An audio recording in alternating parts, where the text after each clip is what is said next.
my opinion, the biggest accomplishment was that we pulled off a spectacular opener in a brand new ballpark. You know, if you go back a month before opening day and you walked into that ballpark, I remember us as the crew looking around going, there is no way in hell we're going to have this place ready. I mean, you know, I think the bulk of, I can't remember if it was the upper deck or the lower deck, seating wasn't in yet and things like that. And we're thinking ourselves, how is this going to get done? You know, are we going to be ready by opening day? But, you know, then magically people come out of the woodwork to come and get the work done. And we pull off a spectacular opening game. We won. It was a fast game. I mean, everything clicked. I mean, I remember when we first broke ground. I remember, obviously, in those months leading up to it. You know, I was down there probably a year ahead of time, you know, working half out of my office at Memorial Stadium and half out of a trailer on the site. When you see a construction site and then all of a sudden in the last couple months, things start to, you know, clean up and signage starts going up and you feel like a sense of closure almost, like, oh wow, this place is really, it's not a dust bowl anymore. It's not just this big piece of concrete with some steel. It's really coming to life, and it was really cool to see. I remember, like, they started construction here in '89. I remember where I would ride by this area every now and then and just kind of wondering what it was going to be like and how long it was going to take to get ready. And it's cool to ride by it and see it gradually go up, and it all start to come together because, you know, there's a video somewhere, I think it was Randy Milligan, you know, hitting right here way before they even broke ground. Just somebody threw him a ball and he was hitting here before they started construction in '89. So to see it, you know, like I said, the little models they used to put up and you kind of see where the clubhouse was and they would point to this. That helped a little bit. Didn't do it justice though when you walked in.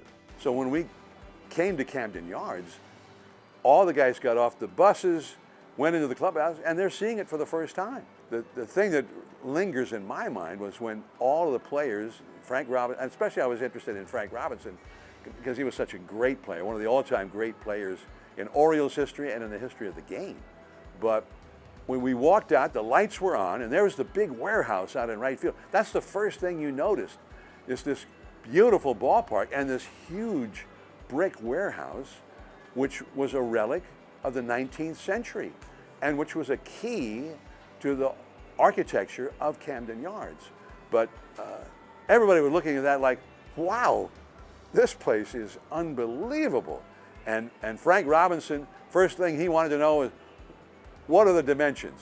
And I think it was 318 to the right field corner, but it was a fairly high wall, a la Fenway Park, but not as high as the wall at Fenway.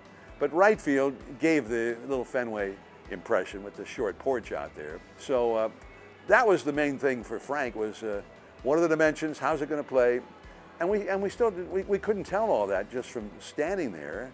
You had to play some games with the wind blowing and see how the ball carried under game conditions. I do remember, even though we'd hosted exhibition games with the Mets, as soon as they were over, we raced back into work mode and painted walls and changed netting and moved things around based on how we had seen fans react to things and how we'd seen players react to things. So that first game was just, I remember when it was over just thinking, wow, she played like 9 innings of regulation baseball in the books, like it really happened. By the night before, we were pretty much ready to go. If I recall, we were in at 6 o'clock that day, which is probably about an hour and a half, 2 hours earlier than normal for us. You know, it wasn't one of those where we slept here overnight. We saved that kind of stuff for the Pope. At this point, you know, on opening day, the die's been cast. You've really done just about everything you can do. You've made all your preparations, and hopefully everything's been done very, very well, and you've gotten all the details down. It's funny because Bruce Hoffman, he was the executive director at the time, and I remember when the stadium was almost finished, he was going around, he saw a contractor standing on a chair putting in a new light bulb. And he yelled at him like it was his home, like he was like in his living room standing on his chair. It's like, get a ladder, you don't stand on my chairs. Because there is such a sense of pride in the beauty of the project. The first time I saw a graffiti mark on the in the bathroom, I was just about having coronary at that point. It's like, how could you do that? I gave you all my blood, sweat, and tears, and you've defiled it. I said, this is not right. I know how I felt. This is how I felt. What are all these people doing here? This is my ballpark. They were invading my project. Seriously, there was some of that. Because, you know, all of a sudden, I'm not anything other than me. I'm not, you know, I could go anywhere in that ballpark anytime I wanted. Not after that, not after opening day. I think we had started to appreciate that we had created something that had sparked some attention beyond just our immediate audience, and the feedback had been terrific. There was a feel about the ballparks. They fit into their neighborhood. They had irregularity and asymmetry, and there was something special about them. How tough was it to do, Janet? Well, it was very easy, actually, Joe. We sat down and did the research based on the things that Eli and Larry gave to us. We tried to quantify what the old ballparks had: asymmetry, seats in close proximity to the playing field, the steel trusses, brick facade. HOK, the architectural firm that did the work, did a wonderful job of executing our direction. Talk about anticipation. The fans saw all the pictures. The New York Times sent their architecture critic, not from the sports pages, but from the newspaper itself, and he came down and got a tour of Camden Yards and got all the lowdown on why it was built the way it was built, and then he wrote this glowing review of Camden Yards, that this is the standard now. This will forever change all baseball stadium architecture from here on. They'll all take their cues from this ballpark. And so the morning of opening day, there was the Today Show at Camden Yards, and they're showing all the aspects of the ballpark, all the cool things about the ballpark that made it different and unique from any other ballpark that was out there. Well, Johnny walked me out to the mound at Oriole Park at Camden Yards, and he said, I want you to look around. And he pointed down the left field line, he pointed down the right field line, he talked about Fenway, talked about Wrigley, talked about all of the great ballparks in the history of baseball, and how there was a lot of that combined there, along with the modern amenities that they had for the crowd of today. And he goes, don't tell anybody. He goes, but you're gonna throw the first pitch ever in this ballpark. And literally, I got goosebumps on my arms then, and I'm doing it again now. At that point, I walked off the mound. I told my agent to make a deal, whatever it takes, and from that day, on in 1992, I was a Baltimore Oriole. I remember when they opened the gates and we were taking batting practice, the fans just started like a concert, man. They were just running into here, and it just filled up from batting practice, and you could tell the excitement was starting to build, and you could just tell it just felt different than the year before at Old Memorial Stadium, And I remember when they took the field to go out for the first inning, the roar of the crowd, and of course the O's, when you sing the national anthem, you could probably hear it back in Pennsylvania from how loud it was, that's how loud it was. And I was like, man, this is really, really cool. It's the buzz in the crowd. When you get into a new stadium and if the fans are really enjoying it, you're going to hear that buzz in the crowd. It's a noise, it's a background noise, it's very loud, and you get that from excitement from the fans. Sure enough, you go back and look at the score of opening day, it was 2-0. We got a run on Chris Hoyle's double, and we got a run on Billy Ripken's squeeze bunt. Of course, Rick played the playoffs, got in the playoffs with the Cubs, won a Cy Young with the Cubs.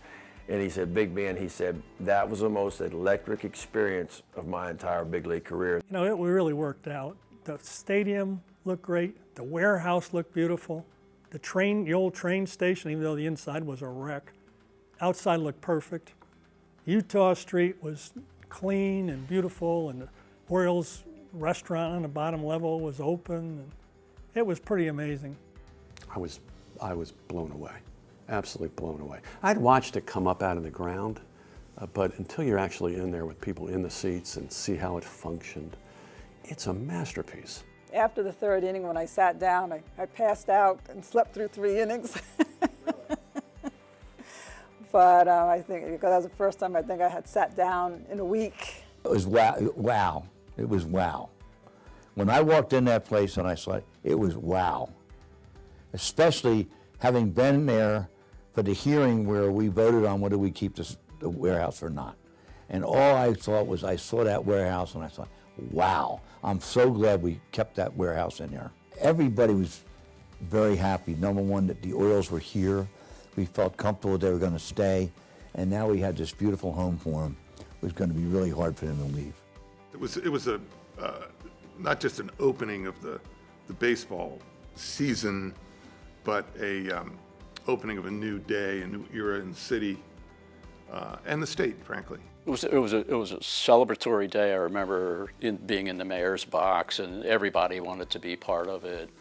It was all part of the renewal of Baltimore, kind of the sense of relief that, well, we've got a gem on our hands here. The Orioles are here. They're not going anywhere. We're being recognized nationally. It's like a pop your buttons kind of day really for Maryland. I got a call from the state police that said the governor wants you to meet him and take him to his suite. So I did. He came right in at Schaefer Circle. I went out and got him, took him to the elevator. We went up to his suite, and he looked around and he didn't say a word. You know, the door's open. You can go out and sit outdoors in front of the suite in a private little area for that suite. He went out there and sat down. So I went out and sat next to him. Next thing I noticed, he was crying. He was so happy with what he saw.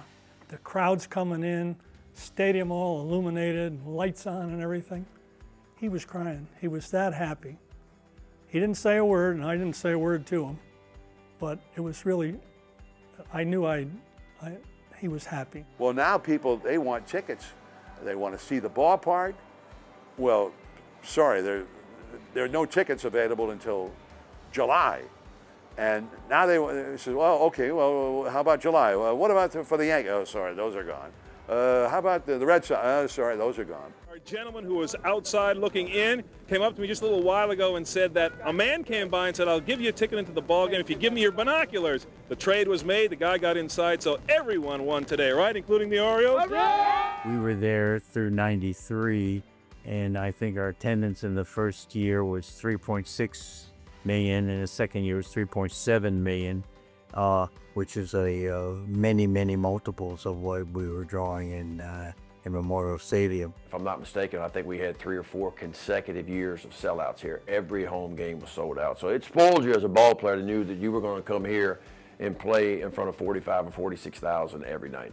I think there are a lot of ballparks that were built after Camden Yards that mimicked many of the decisions that went in. Many of them moved into urban centers, as the Orioles did, from Cleveland to Pittsburgh, and many of them look to their urban surroundings to also inform the architecture and the shape of the playing field. The Oriole Park at Camden Yards is one of those developments that people will have pride in because it have a multi-generational impact. There were young people back in the 90s that were going to the game. They now adults, grandparents, and they can talk about the development of the stadium, and young people then have their own experience. So it's had a multi-generational impact and really improved the quality of life in Baltimore. As to its perpetual look, I think the fact that it touches so many baseball sacraments, so many traditional baseball elements, the irregularity, the intimacy, and those were things that would stand the test of time.